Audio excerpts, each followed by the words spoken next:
عبدالستار ایدھی مرحوم سے ایک انٹرویو میں پوچھا گیا، آپ نے ہزاروں لاوارث لاشیں دفنائیں، کبھی کسی لاوارث کی بگڑی حالت یا اس پر تشدد دیکھ کر رونا آیا؟ انہوں نے آنکھیں بند کر کے گہری سوچ میں غوطہ زن ہوتے ہوئے کہا، تشدد یا بگڑی لاش تو نہیں، البتہ ایک مرتبہ میرے رضاکار ایک صاف ستھری لاش لے کر آئے جو تازہ انتقال کیے بوڑھے مگر کسی پڑھے لکھے اور کھاتے پیتے گھرانے کی لگ رہی تھی۔ اس کے سفید چاندی جیسے بالوں میں تیل لگا ہوا تھا اور سلیقے سے کنگھی کی ہوئی تھی۔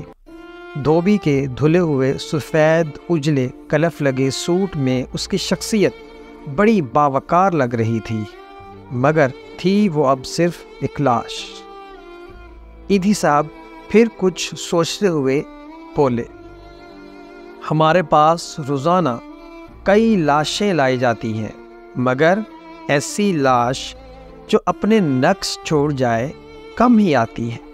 اس لاش میں غور سے دیکھ رہا تھا کہ میرے رضاکار نے بتایا، اس نے کراچی کی ایک پوش بستی کا نام لے کر کہا کہ یہ لاش اس کے بنگلے کے باہر پڑی تھی۔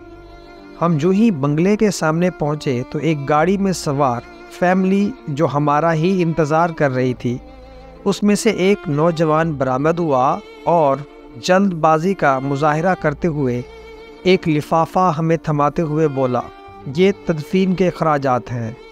پھر وہ خود ہی بڑبڑایا، یہ میرے والد ہیں، ان کا خیال رکھنا، اچھی طرح غسل دے کر تدفین کر دینا۔ اتنے میں گاڑی سے آواز آئی، تمہاری تقریر میں فلائٹ نکل جائے گی۔ یہ سنتے ہی نوجوان پلٹا اور مزید کوئی بات کیے گاڑی میں سوار ہو گیا اور گاڑی فراٹے بھرتی ہوئی آنکھوں سے اوجھل ہو گئی۔ ایدھی صاحب بولے، اس لاش کے متعلق جان کر مجھے بہت دکھ ہوا اور میں ایک بار پھر اس بدقسمت شخص کی جانب دیکھنے لگا تو مجھے ایسے لگا جیسے وہ بازو وا کیے مجھ سے درخواست کر رہا ہو کہ ایدھی صاحب، ساری لاوارث لاشوں کے وارث آپ ہوتے ہیں، مجھ بدقسمت کے وارث بھی آپ بن جائیں۔ میں نے فوراً فیصلہ کیا کہ اس لاش کو غسل بھی میں دوں گا اور تدفین بھی خود کروں گا۔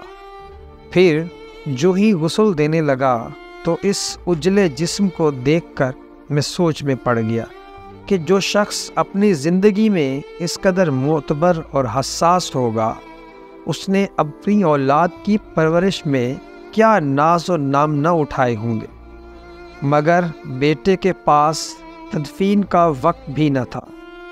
اسے باپ کو قبر میں اتارنے سے زیادہ فلائٹ نکل جانے کی فکر تھی، اور یوں اس لاش کو غسل دیتے ہوئے میرے آنسو چھلک پڑے۔